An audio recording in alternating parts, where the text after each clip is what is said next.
சட்டத்தின் அச்சமான தமிழ் மக்கள் எல்லாருக்கும் வணக்கம். அடாடா சண்டையா எப்படி நல்லா இருக்காங்களா? சண்டையா எல்லாருக்கும் வணக்கம். நான் யார் தெரியுமா? என்ன எல்லாரும் கேப்டன் கூப்பிடுவாங்க. ஏழைங்களுக்கு செருப்பா இருப்பேன், எதிரிங்களுக்கு நெருப்பா இருப்பேன். இப்போ எப்படி விஜய் சேதுபதி சாரை தென்மேற்கு பருவக்காட்டில் ஒரு கேமராமேன் அருள்தாசனை ரெஃபர் பண்ணாரோ அந்த மாதிரி தான் நான் நல்லா நடிக்கிறேன்னு சொல்லிட்டு எல்லாம் ரெஃபர் பண்ணாங்க ஒரு டீமில். எங்களுக்கு என்னென்னா இந்த படம் வந்து இப்போ கதைக்களம் 2005 நடக்குது ஸ்டோரி. ஸோ படம் ஃபுல்லாக 2005 கெட்டப்பு செட்டப்பு எல்லாமே அப்படி தான் போட்டிருக்கிறோம்.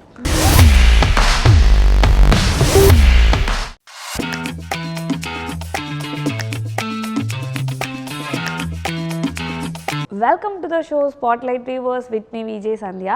இன்னைக்கு நம்ம கூட யார் ஜாயின் பண்ணியிருக்காங்க அப்படின்னு பார்த்தீங்கன்னா, கடுக்கா திரைப்படத்தோட ஹீரோ அவர்கள் விஜய் கௌரிஷ் தான் நம்ம கூட ஜாயின் பண்ணியிருக்காரு. வாங்க ஷோக்குள்ளே போகலாம். Hi Vijay Gourish sir, and எப்படி இருக்கீங்க? வணக்கம். வணக்கம், நல்லா இருக்கேன். ஓகே, அண்ட் எப்படி போயிட்டுருக்கு ஜேர்னி எல்லாமே? படம் ரிலீஸ் ஆயிருக்குது, அது ரொம்ப சந்தோஷமாக இருக்குது. ஓகே, அதுக்கப்புறம் தமிழ்நாடு ஃபுல்லாக ரீச் ஆகிட்டு இருக்குது ஸ்லோவாக. வேர்ட் ஆஃப் மவுத்தில், ப்ரெஸ்ஸில், செலிபிரிட்டி ஷோவில், டேரக்டர் யூனியன் ஷோ எல்லாம் பாசிட்டிவாக சொல்லியிருக்கிறாங்க. ஸோ நல்லா போயிட்டுருக்கு. ஓகே, ஸோ எங்களோட சார்பாகவும் கடுக்கா படத்துக்காக வாழ்த்துக்கள்.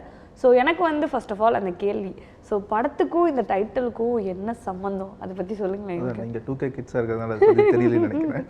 ஓகே, கடுக்கானா காது குத்திட்டாங்க, கடுக்கன் குத்திட்டாங்கன்னு சொல்லுவாங்க எங்கள் ஊர் சைடில். ஸோ கொங்கு வட்டார வழக்கில். திருநெல்வேலியில் அல்வா கொடுத்துட்டாங்கன்னு சொல்லுவாங்க. சென்னை பாஷையில் விபூதி அடிச்சிட்டான்னு சொல்லுவாங்க.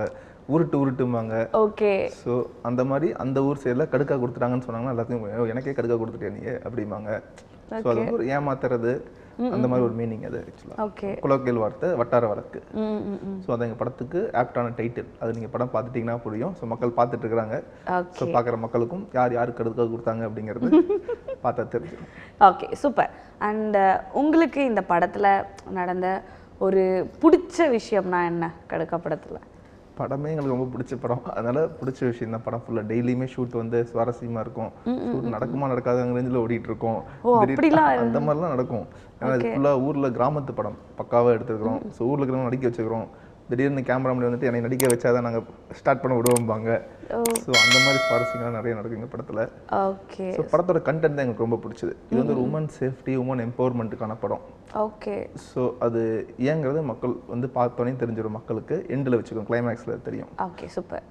ஓகே, இந்த படத்துக்கு வந்து டைரக்டர் வந்து உங்களை எப்படி அப்ரோச் பண்ணார், அந்த ப்ராசஸ் பற்றி சொல்லுங்கள். எப்படி நீங்கள் இந்த படத்துக்கு? நான் ஆல்ரெடி நிறைய படம் ஜூனியர் ஆர்டிஸ்டாக சைட் கேரக்டராக நடிச்சிட்டு இருந்தேன். ஃபர்ஸ்ட் ஒரு படத்தில் ஆதிக் ரவிச்சந்திரன் சார் படத்தில் ஜூனியர் ஆர்டிஸ்ட் ஒரு வாய்ப்பு கிடச்சிது. பகீராங்கிற படத்தில் பிரபுதேவ சார் படத்தில் ஆடிஷன் வச்சு எடுத்துருந்தாங்க. அப்படியே ஸ்லோவாக ஒரு படமாக கடாவர் அமலாபால் மேம் படம். ஓகே, அப்புறம் ஜோதின்னு ஒரு படத்தில் நல்ல வில்லன் ரோல் கிடச்சிது. அதுக்கப்புறம் மலையாளத்தில் ஒரு படம் ஆர்கே வெள்ளிமேகம்ட்டு ஒரு நல்ல கேரக்டர் கிடச்சிது. இதில் ஹீரோ அறிமுகமாகிறது ரொம்ப சந்தோஷம். ஸோ வாய்ப்பு தேடிட்டு இருக்கிற டைமில் டேரக்டர் என்னை பிக் பண்ணி முருகராசனை டேரக்டர். ஸோ அந்த வாய்ப்புக்கு ரொம்ப நன்றி சொல்லிக்கிறேன். ஸோ படமும் நல்லா வந்துட்டு இருக்குது, நல்ல டாக்கு. ஓகே, அதனால அந்த ப்ராசஸ் எப்படி வந்து சார் வந்து அப்ரோச் பண்ணார்? லைக் உங்கள் ப்ராஜெக்ட் வச்சா இல்லை லைக் இப்போ யாராச்சும் ரெஃபர் பண்ணியிருப்பாங்களே, ஸோ அதை பற்றி எங்களுக்கு கொஞ்சம் டீட்டெயிலாக. அந்த மாதிரி ஆல்ரெடி இப்போ எப்படி விஜய் சேதுபதி சாரை தென்மேற்கு பருவக்காட்டில் ஒரு கேமராமேன் அருள்தாசனை ரெஃபர் பண்ணாரோ அந்த மாதிரி தான் நான் நல்லா நடிக்கிறேன்னு சொல்லிட்டு எல்லாம் ரெஃபர் பண்ணாங்க ஒரு டீமில். ஸோ அப்போ என்னை பார்க்கும்போது தான் கண்டிப்பாக இந்த கதைக்கு ஆப்டான கேரக்டர் நினச்சிட்டு இருந்தார். ஸோ அவர் பெரிய ஹீரோஸ் நிறைய பேர் அப்ரோச் பண்ணியிருந்தார் முன்னாடியே. பட் இது ஒரு ஹீரோயின் ஓரியன்டட் சப்ஜெக்ட் அப்படிங்கிறதுனால நிறைய ஹீரோஸ் நடிக்க மறுத்துட்டாங்க. நமக்கு என்னன்னா ஹீரோயின் ஓரியன்டட் சப்ஜெக்டில் ஹீரோவாக ஸ்கோர் பண்ணிட்டோம்னா நமக்கு பெரிய விஷயம் அப்படிங்கிறது மனசில் பட்டு கண்டிப்பாக அதுக்கு ஒத்துக்கிட்டேன், கண்டிப்பாக நடிக்கிறேன்னு. ஸோ அப்படி தான் ட்ராவல் ஸ்டார்ட் ஆச்சு. Okay, super. அண்ட் ஒரு இப்போ வந்து ஒரு ஜென்ரலாக ஒரு கேள்வி என்னன்னா, ஒரு சாதாரண ஒரு மனிதனாக இருந்துட்டு ஒரு சினிமாக்குள்ளே வந்துட்டு அதில் குட்டி குட்டி ரோல் பண்ணிவிட்டு அதுக்கப்புறம் வந்து ஒரு ஹீரோ ரோல் பண்ணுறதுன்றது எவ்வளோ சவாலாக இருந்துச்சு? அதில் நீங்கள் கடந்து வந்த நெகட்டிவ் அண்ட் ப்ளஸ் அதை பற்றி எங்ககிட்ட ஷேர் பண்ணுங்கள். கண்டிப்பாக அது சவால்கள் நிறையா இருக்குது. ஏன்னா இவங்களாம் ஹீரோவா அப்படின்னு கேட்க ஆரம்பிப்பாங்க நியூ ஃபேஸுங்கிறதுனால. ஸோ ப்ரொடியூசர்ஸும் கேட்பாங்க கரெக்டாக நடிச்சிருவாங்களா அப்படின்ட்டு. நம்ம ஒரு கூத்துப்பட்டு ஆர்டிஸ்ட்டு ஜெயராவ் மாஸ்டர் அவங்களோட டீமில். ஆமாம், அதனால நமக்கு வந்து எப்படி நடிக்கணும் எல்லாமே ட்ரெயின்ட் ஆர்டிஸ்ட் நம்ம. ஸோ கற்றுக்கிட்டு தான் சினிமாவுக்கு வந்திருக்கிறோம். ஸோ அந்த கற்றுக்கிறதுலே தெரிஞ்சிச்சு எத்தனை சவால்கள் இருக்குதுன்னு. ஸோ ஒவ்வொரு சவாலை தாண்டி இன்னைக்கு படம் ரிலீஸும் ஆகிடுச்சு கடுக்கா படம். ஸோ அதுவே எங்களுக்கு இன்னைக்கு மிகப்பெரிய வெற்றி. ஜெயிக்கிறோம் தோக்கிறதுங்கிறத தாண்டி களத்தில் இன்னைக்கு வந்துட்டோங்கிறதே எங்களுக்கு அது ஜெயிச்சிட்ட ஃபீல் வந்துருச்சு.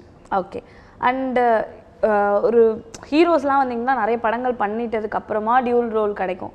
பட் ஆனால் ஒரு டியூல் ரோல் ஈஸியாக கிடைக்கிறதுன்ற ஒரு ஈஸியான விஷயம் கிடையாது. அதை பற்றி நீங்கள் என்ன நினைக்கிறீங்க டியூல் ரோல் பற்றி? இது வந்து 2 ஹீரோ இருக்கிற சப்ஜெக்ட்டு. ஸோ கதைக்கு தேவைப்பட்டுச்சு. ஸோ கதைக்கு என்ன தேவையோ அது நம்ம பண்ணிவிடுவோம். ஸோ இதில் நான் ஃபஸ்ட்டு படம் ஹீரோ அறிமுகமாகறேன், அவ்வளோதான். Okay, super. ஓகே, நீங்கள் சொல்லுங்கள், லைக் வந்து நீங்கள் ஸ்டார்டிங் வந்து இந்த சினிமாக்குள்ளே வந்திருப்பீங்க இல்லையா? ஸோ அதுக்காக எவ்வளோ ஸ்ட்ரகிள்ஸ் பட்டீங்க? ஸோ எப்படி வந்து இதுக்குள்ளே வரணும்னு உங்களுக்கு இன்ட்ரெஸ்ட் வந்துச்சு? என்னோட எய்மே மக்களை சந்தோஷப்படுத்துறது தான். ஸோ மக்களை என்டர்டெயின் பண்ணணும், கூட இருக்கிறவங்க சந்தோஷமாக வச்சுக்கணும் தான் எய்ம். ஸோ அதுக்கு எனக்கு சினிமா கரெக்டான பவர்ஃபுல் டூலாகவும் அமைஞ்சுது. ஸோ ஆரம்பத்துலேருந்தே சைட் கேரக்டர், சின்ன கேரக்டர் எல்லாமே வாய்ப்பு தேடி ஒவ்வொரு ஆஃபீஸாக ஏறி இறங்கி ஃபோட்டோ கொடுத்து, அப்புறம் ஒரு சில படம் அசிஸ்டன்ட் டைரக்டராகவும் வாய்ப்பு கிடச்சி அதுவும் ஒர்க் பண்ணி, அப்புறம் அசோசியேட் டைரக்டராகவும் கோ டைரக்டராகவும் நிறைய படம் ஒர்க் பண்ணி ஒர்க் பண்ணியிருக்கிறேன். அடுத்து எக்ஸிக்யூட்டிவ் ப்ரொடியூசராக, ப்ரொடக்ஷன் மேனேஜராக எல்லா விஷயம் கற்றுக்கிட்டு நடிகர் ஆகிறதுக்கு என்னென்னலாம் பண்ண முடியுமோ எல்லாமே கற்றுக்கிட்டு தான் வந்துட்டு இருக்கிறோம். ஸோ அந்த ஒரு அதெல்லாமே ப்ளஸ் பாயிண்ட்டாக அமைஞ்சுது. ஓகே, ஸோ என்னதான் நீங்கள் எக்ஸிக்யூட்டிவ் ப்ரொடியூசர் நான் வந்து கோ டைரக்டர் இதெல்லாம் இருந்தாலுமே வந்து ஆஸ் அ ஆக்டராக வந்து அந்த கேமரா முன்னாடி அந்த ஃப்ரேமில் நிற்கும் போது அந்த ஃபஸ்ட் டைம் நின்றுருப்பீங்க இல்லையா, அந்த ஃபீல் வந்து ஒரு டிஃப்ரெண்ட்டாக இருந்திருக்கும் கண்டிப்பாக. ஸோ அது உங்களுக்கு எப்படி இருந்துச்சு? உண்மையிலேயே ரொம்ப சந்தோஷமான ஃபீல் அது. ஏன்னு சொன்னீங்கன்னா இப்போ நம்ம படத்தில் அந்த ஃப்ரேம் கேமரா முன்னாடி நின்று இன்றைக்கி நடித்து தேட்டரில் வந்து அதை நம்ம பார்க்கும்போது MGR sir, Sivaji sir, Rajini sir, Kamal sir, Vijay sir, Ajith சார்லாம் பார்த்த மக்கள் நம்மளையும் அதே தேட்டரில் பார்க்குறாங்க அப்படிங்கிற போதே அதே கைத்தட்டல், அந்த சிரிப்பொலி, நமக்கும் அந்த எக்ஸைட்மெண்ட், அதுவே நமக்கு பெரிய ஆசீர்வாதம், கடவுள் கொடுத்த ஆசீர்வாதம் தான். ஸோ அந்த ஒரு விஷயம் எனக்கு அமைஞ்சது. ரொம்ப நன்றி, மக்களுக்கு தான் நன்றி சொன்னேன். படம் ஹிட்டாக ஓடிக்கிட்டு இருக்குது, ரன்னிங் இன் தேட்டர்ஸ் சென்னை ஃபுல்லாக, தமிழ்நாடு ஃபுல்லாக. ஓகே, ஸோ மற்ற வேலைகளில் இருக்கும்போது அந்த ஆக்டிங்க்கு வந்து உங்களை வந்து ஃபஸ்ட் டைம் வந்து ஓகே நீ இந்த கதாபாத்திரத்துக்கு கரெக்டாக இருப்ப, நீ இதில் வந்து நடின்னு சொன்னது யார் ஃபஸ்ட்டு உங்களை அப்ரிஷியேட் பண்ணி? ஸோ ஃபஸ்ட்டு படம் நீங்கள் பண்ண படம் என்ன, அதை பற்றி சொல்லுங்கள். ஃபஸ்ட்டு கேமராமேனு ஆதிக் சாரோட பகீரா படத்தில் அதில் ஒரு நல்ல சாய்குமார் சார் காம்பினேஷன் கேரக்டர் கிடச்சிது. அப்புறம் கடாவர் படத்தில் அமலாபால் மேம் கூட நடிக்கிறது ஒரு சான்ஸ் கிடச்சிது. அப்புறம் ஆர்கே வெள்ளிமையான ஒரு மலையாள படம், அதில் சான்ஸ் கிடச்சிது. இன்னொரு படம் வெளிவர வேண்டியிருக்கு, ஸ்டார்ட் கேமரா ஆக்ஷன், அந்த படத்துலையும் ஒரு நல்ல ரோல் பண்ணியிருக்கிறேன். ஓகே, ஸோ இன்னும் தொடர்ந்து ட்ராவல் பண்ணிட்டு இருக்கும்போது இந்த மாதிரி ஒரு ஹீரோ சான்ஸ் கிடைக்கிறது சாதாரண விஷயம் இல்லை. டப்புன்னு ஹீரோவா அப்படின்னு ஊரில் இருக்கிறவங்களாம் நீ ஹீரோ ஐட்டியா அப்படின்லாம் கேட்பாங்க. ஓகே, ஸோ படம் பார்க்க பிடிச்சிரும் மக்களுக்கு. ஏன்னா நம்ம பார்த்தோன்னே பிடிக்கிற ஆள் இல்லை, பார்க்க பிடிக்கிற ஆள். Okay, nice. ஓகே, அண்ட் வந்து ஒரு படத்துலையும் ஒரு கதாபாத்திரம் பண்ணிட்டு இப்போ ஹீரோ, ஸோ அது வந்து எந்த அளவுக்கு உங்களுக்கு சேலஞ்சிங்காக இருந்துச்சு? ஸோ எப்படி டிஃப்ரெண்ட்டாக இருக்குது? ஸோ அந்த ஜேர்னிக்கும் இதுக்கும் எவ்வளோ வித்தியாசம் இருக்குது உங்களுக்கு? ஆக்சுவலாக இந்த படத்தில் நான் ஹீரோன்னு சொல்கிறத விட இந்த கதை தான் ஹீரோ, கதைக்கான நாயகனாக தான் நான் நடிச்சிருக்கிறேன் ஆக்சுவலாக. ஸோ இது ஆல்ரெடி ஹீரோக்குன்னு உருவாக்கப்பட்ட கதை இல்லை, இது வந்து ஒரு நல்ல கதை கடுக்கா. ஸோ அதில் எனக்கு வந்து ஹீரோவாக நடிக்க சான்ஸ் கிடச்சிருச்சு. ஸோ கதையின் நாயகனாக நடிக்கும்போது மற்ற கேரக்டர்ஸ் நடிக்கிறதுக்கும் ஹீரோ நடிக்கிறது ஒரு மிகப்பெரிய பொறுப்பு இருக்குது, ரெஸ்பான்சிபிலிட்டி இருக்குது. ஸோ மற்ற கேரக்டர்னா ஓகே நடிச்சுட்டு போயிடுவோம், நம்ம தேட்டரில் பார்ப்போம். பட் ஹீரோனா நம்ம எல்லா பக்கமும் ப்ரொமோஷன்லேருந்து எல்லா பக்கமும் போகணும், மக்களுக்கு அது பிடிச்சிருக்கா நேரில் போய் கேட்கணும். ஸோ ஆல்ரெடி நான் நேரில் போய் நிறையா டி நகர் எல்லா பக்கமும் போய் கேட்டிருக்கிறேன், டேரெக்டாக வியூஸ் ரிவ்யூஸ் எல்லாமே. ஸோ எல்லாமே வந்துட்டு இருக்குது சோஷியல் மீடியாவில். ஸோ புதுமுக நடிகராக விஜய் கௌரிஷ் அப்படிங்கிற புதுமுக நடிகர் மக்கள் ஆதரவு கொடுத்ததுக்கு நான் ரொம்ப தேங்க்ஸ் சொல்லிக்கிறேன் இந்த சேனல் மூலிமா. அண்ட் இப்போ நீங்கள் சொன்னது தான், ஸோ ஒரு புதுமுக நடிகராக வந்து மக்கள் சான்ஸ் கொடுத்து ஸோ இப்போ நானும் ஃப்ரேமில் வரேன்றது அது ஒரு பெரிய ஹாப்பினஸ் தான். இந்த மாதிரி நிறைய பேர் இருக்காங்க இல்லையா? ஸோ ஒரு புதுமுக நடிகர்கள் வந்து சினிமாவில் என்னென்ன மாதிரியான விஷயங்களை வந்து ஃபேஸ் பண்ணுறாங்க நெகட்டிவாக? ஸோ அதை பற்றி உங்களோட கருத்து என்ன? இப்போ எப்படி ஃபீமேல்ஸுக்கு லேடி ஆர்டிஸ்ட்டுக்கு அட்ஜஸ்ட்மெண்ட் ஒரு மேட்டர் இருக்கோ, அதே மாதிரி பசங்களுக்கும் அமௌண்ட் இருக்கான்னு கேட்பாங்க. ரெண்டுக்கும் பெரிய வித்தியாசம் இல்லை. அமௌண்ட் இருக்கா, நீங்கள் அமௌண்ட் காசு கொடுத்து நடிப்பீங்களா அப்படின்லாம் கேட்டுட்டு ஓ இப்போ வந்து ஒரு ஆக்டர் வந்து காசு கொடுத்து நடிக்கணும் அப்படின்லாம் கேட்பாங்க சில டீம்லாம். பட் அது கரெக்டான ஃபார்முலா கிடையாது. ஸோ நமக்கு உண்மையிலேயே அந்த கதையில் நமக்கு இருக்கு, நாம் தான் நடிக்கணும் விதிக்கப்பட்டிருந்தால் நம்ம கண்டிப்பாக நடிக்க தான் போகிறோம். பட் அந்த மாதிரி கொடுத்து நடிக்கிறது வேஸ்ட். ஓகே, நமக்கான திறமையை பார்த்து கொடுத்தா மட்டும்தான் அது உண்மையான படம். ஸோ இந்த மாதிரி சேலஞ்சஸ் நிறைய இருக்குது சினிமாவில். ஓகே, அண்ட் நீங்கள் வந்து ஏதோ ஒரு படத்துக்காக கண்டிப்பாக இதான் ஒரு ஆடிஷனோ லைக் வந்து ஒரு டைரக்டரை போய் மீட் பண்ணியிருக்கலாம், ப்ரொடியூசரை போய் மீட் பண்ணியிருக்கலாம். ஆனால் அது வந்து லாஸ்ட் மினிட்ல வந்து இல்லை வேண்டாம் வேறு யாராவது பண்ணுறாங்க, இல்லை இது இந்த கதாபாத்திரத்துக்கு வந்து நீங்கள் சுடாக நெக்ஸ்ட் டைம் பார்க்கலாம், அந்த மாதிரி ஏதாவது இன்சிடென்ட் ஏதாவது நடந்திருக்கா? எல்லா ஹீரோஸ்க்கும் ஒரே ஃப்ளாஷ்பேக் தான். அஜித் சார் சொல்லுவார்ல அட்டகாசம் எல்லா அதாவுக்கும் ஒரே அந்த மாதிரி தான், எனக்கும் அதே மாதிரி தான். ஸோ வளர்ந்து வர நடிகர் எல்லாத்துக்குமே அந்த ஃப்ளாஷ்பேக் இருக்கும். நம்ம எல்லா பக்கமும் ஆடிஷன் போவோம், கண்டிப்பாக ஜெயிச்சிருவோன்னு சொல்லுவோம். பட் அவங்க கடைசி வரைக்கும் நம்பிக்கை கொடுப்பாங்க, சில டைம் ப்ரொடியூஸ் பண்ண மாட்டாங்க. ஸோ அந்த சவால்லாம் தாண்டி தாண்டி தாண்டி தாண்டி வரும்போது அது இப்போ அந்த ஜெயிச்ச ஃபீல் வரும்போது நமக்கு ஓகே, நம்ம ஒர்க் பண்ணி ஹார்ட் ஒர்க்குக்கு கடவுள் நல்ல ஒரு பலன் கொடுத்துருக்காரு அப்படின்னு தோணும். Okay, super. அண்ட் அப்படியே உங்கள் ஃப்ளாஷ்பேக்கு போகலாம். விஜய் கௌரிஷ் யார், ஸோ எங்கே பிறந்தாரு, எப்படி வந்து அவரோட ஜேர்னி வந்து ஸ்டார்ட் ஆச்சு, அப்படியே எங்களுக்கு 1 by 1 அழகா லைக் சொல்லுங்கள். நான் ஈரோடு, ஆக்சுவலாக எங்களுக்கு படமும் ஈரோட்டில் எடுக்க வாய்ப்பு கிடைச்சிது. ஓ, படமும் ஈரோட்டில் தான் எடுத்திருக்காங்க. சூப்பர். அதுவும் சொந்த ஊர்லேயே எங்கள் ஒரு படம் எடுக்கும்போது ஈஸியாக அமைஞ்சுது எல்லாமே. ஸோ அதனால ஃபுல் டீம் வந்து ஈரோட்டு மக்கள் எங்கள் சப்போர்ட் பண்ணாங்க. நான் நேவியில் ஒரு 6 வருஷம் ஒர்க் பண்ணிட்டு இருந்தேன். ஸோ 6 months கப்பலில் இருப்பேன், 6 months இங்கே அசிஸ்டன்ட் டைரக்டர் வேலை செய்வேன். இல்லைங்க, இது எவ்வளோ ஒரு டஃப் ப்ராசஸ். நேவியில் ஒர்க் பண்ணிட்டு அண்ட் வந்து 6 months இங்கே 6 வருஷம் ஒரு நேவிலையும் ஃபேமிலி சுச்சுவேஷன்ஸ் இருக்கும். அதாவது மக்களை சந்தோஷப்படுறதுக்கு நம்ம சினிமா சூஸ் பண்ணாலும் நம்ம குடும்ப சூழ்நிலை தாண்டி வரணுங்கிறதுனால கொஞ்சம் லேட்டாக தான் வந்திருக்கிறோம். பட் கரெக்டான டைமில் வந்திருக்கிறோம் அப்படின்னு சொல்லுவேன் நான். ஸோ 6 மாதம் கப்பல் இருந்தாலும் 6 மாதம் இங்கே சினிமாக்காக என்னோட லவ் பேஷனுக்காக அசிஸ்டன்ட் டைரக்டராக வாய்ப்பு தேடுறது எல்லாமே பண்ணிட்டு இருப்பேன். இப்போ ஃபுல் அண்ட் ஃபுல் சினிமாக்காக வந்தேன். Okay, super. அண்ட் இதை தாண்டி வந்து இந்த படத்தில் உங்களுக்கு கண்டிப்பாக படமே பிடிக்கும் ஆப்வியஸ்லி, பட் இந்த ஒரு சீன் வந்து எனக்கு ரொம்ப பிடிச்சிச்சு.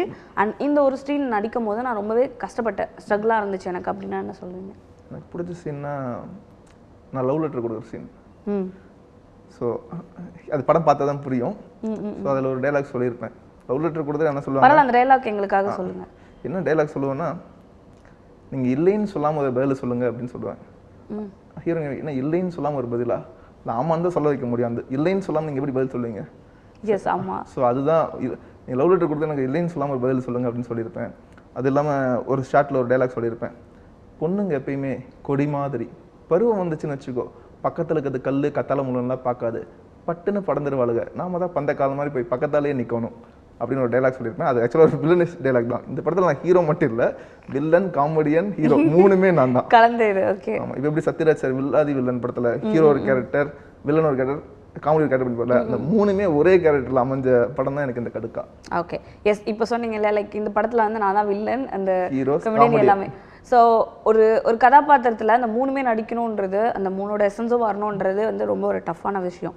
பட் அதை எந்த அளவுக்கு வந்து நீங்கள் உள்வாங்கி அதை எப்படி பண்ணீங்க, லைக் அது எப்படி உங்களுக்கு அந்த மாதிரி ஒரு பல வேரியேஷன்ஸ் உள்ள கேரக்டர்ஸ் வந்து ஒரே கேரக்டரில் வர்றது வந்து மிகப்பெரிய சவால். அது டாக்டர் முருகதாசன் அவரோட ரைட்டிங் தான் காரணம். ஸோ அவரும் கரெக்டாக சொல்லி கொடுத்தாரு, இப்படி எல்லாம் பண்ணணும் அப்படின்னு பெர்ஃபார்மன்ஸ் வைஸாகவும் சரி. ஸோ அது வந்து ஃபுல் படமும் அது மக்கள் ஆடியன்ஸு, நான் வர சீன் எல்லாமே ஆடியன்ஸு ரசிச்சுக்கிட்டே இருப்பாங்க, சுவாரஸ்யமாக சிரிச்சுக்கிட்டே இருப்பாங்க.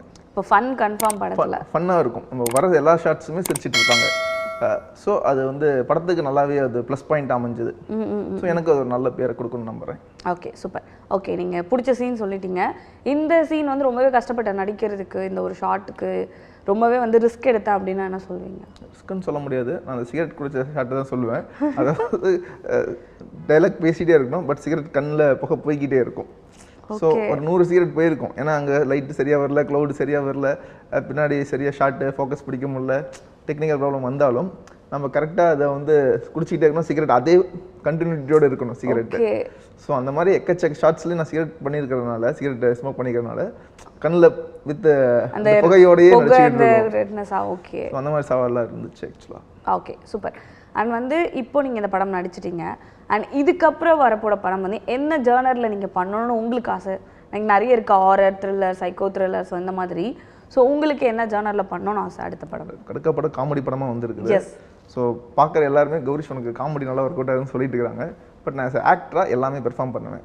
நான் ஆல்ரெடி மிமிக்ரி ஆர்டிஸ்டாகவே நிறைய பண்ணியிருக்கிறேன் ஆக்சுவலாக. ஸோ பட் அது மிமிக்ரி அதிகமாக மிமிக்ரி பண்ணுவீங்களா? லைக் யாராவது 2 வாய்ஸ் எங்களுக்காக பண்ணுங்களேன், ஏதாவது ஒரு டைலாக் உங்களுக்கு பிடிச்ச டைலாக். மக்களுக்கு அதிகமாக தெரியாது, இண்டஸ்ட்ரியில் ஃப்ரெண்ட்ஸுக்கு தெரியும். ஓகே, பட் அதிகமாக அதை பற்றி சொல்ல வேண்டாம், நம்ம ஆக்டராகவே ஃபார்ம் பண்ணலாம்னு சொல்லிட்டு அது பண்ணல. இப்போ தான் 2-3 மிமிக்ரிலாம் பண்ணி ரேடியோ ஸ்கில்ல காமிச்சிக்கிறேன் உங்களுக்கு. இப்போ எங்களுக்காக ஏதாவது உங்களுக்கு பிடிச்ச டைலாக்? நான் வந்து எம்ஜிஆர் ஃபேனு, எம்ஜிஆருக்கு அடுத்து விஜயகாந்த் சார் ஃபேனு. எல்லாம் முடிஞ்ச அளவுக்கு பேசுவேன். ரத்தத்துக்கு ரத்தமான தமிழ் மக்கள் எல்லாருக்கும் வணக்கம். அடாடா சண்டையா எப்படி நல்லா இருக்காங்களா? சண்டையா எப்படி இருக்கீங்க? நல்லா இருக்கீங்களா? நான் நல்லா இருக்கேன். நம்பி கெட்டவர்கள் யாரும் இல்லை, நம்பாமல் கெட்டவர்கள் பல பேர் உண்டு. இந்த மாதிரி MGR sir wise. Wow, nice. Okay, and அடுத்து கேப்டன். எல்லாருக்கும் வணக்கம். நான் யார் தெரியுமா? என்னை எல்லாரும் கேப்டன் கூப்பிடுவாங்க. ஏழைங்களுக்கு செருப்பா இருப்பேன், எதிரிங்களுக்கு நெருப்பா இருப்பேன். ஆத்தா கடுக்க படம் ரிலீஸ் ஆயிருக்குது, எல்லாரும் போய் தியேட்டர்ல படம் பார்க்கணும். குளத்துல நீச்சல் பழகுன 6 பயம் காட்டும், ஆத்துல நீச்சல் பழகுன கடல் பயம் காட்டும், அந்த கடல்லையும் நீச்சல் பழகுன எதுவுமே பயம் காட்டாது. என்னோட தைரியத்தை யாராலும் விலை கொடுத்து வாங்க முடியாது. வரட்டுமா சந்தியா, வணக்கம். Wow, nice. ரொம்ப அழகாக ஆக்சுவலி பண்ணீங்க. லைக் ஏன்னா இப்போ வந்து எல்லாருக்கும் வந்து நீங்கள் ஒரு ஆர்டிஸ்டாக தான் தெரியும், பட் நீங்கள் இப்படி ஒரு மிமிக்ரி பண்ணிட்டு இருக்கீங்கன்றது எனக்கு தெரிஞ்சதுக்கப்புறம் எல்லாருக்கும் தெரியும் நினைக்கிறேன். அண்ட் ரொம்பவே இவ்வளோ நேரம் வந்து அழகாக எங்ககிட்ட நிறைய இன்ட்ரெஸ்டிங்கான விஷயங்களை ஷேர் பண்ணீங்க. And thank you so much for coming. நன்றி. என்ன நேர்லயே இன்றைக்கி ஷோ பார்த்துருப்பீங்கன்னு நினைக்கிறேன். ரொம்பவே சூப்பராக போயிருக்கோம். இதே மாதிரி ஒரு சூப்பரான ஷோவில் நான் வந்து உங்களை மீட் பண்ணுறேன். Until then by from Sandhya. Tata.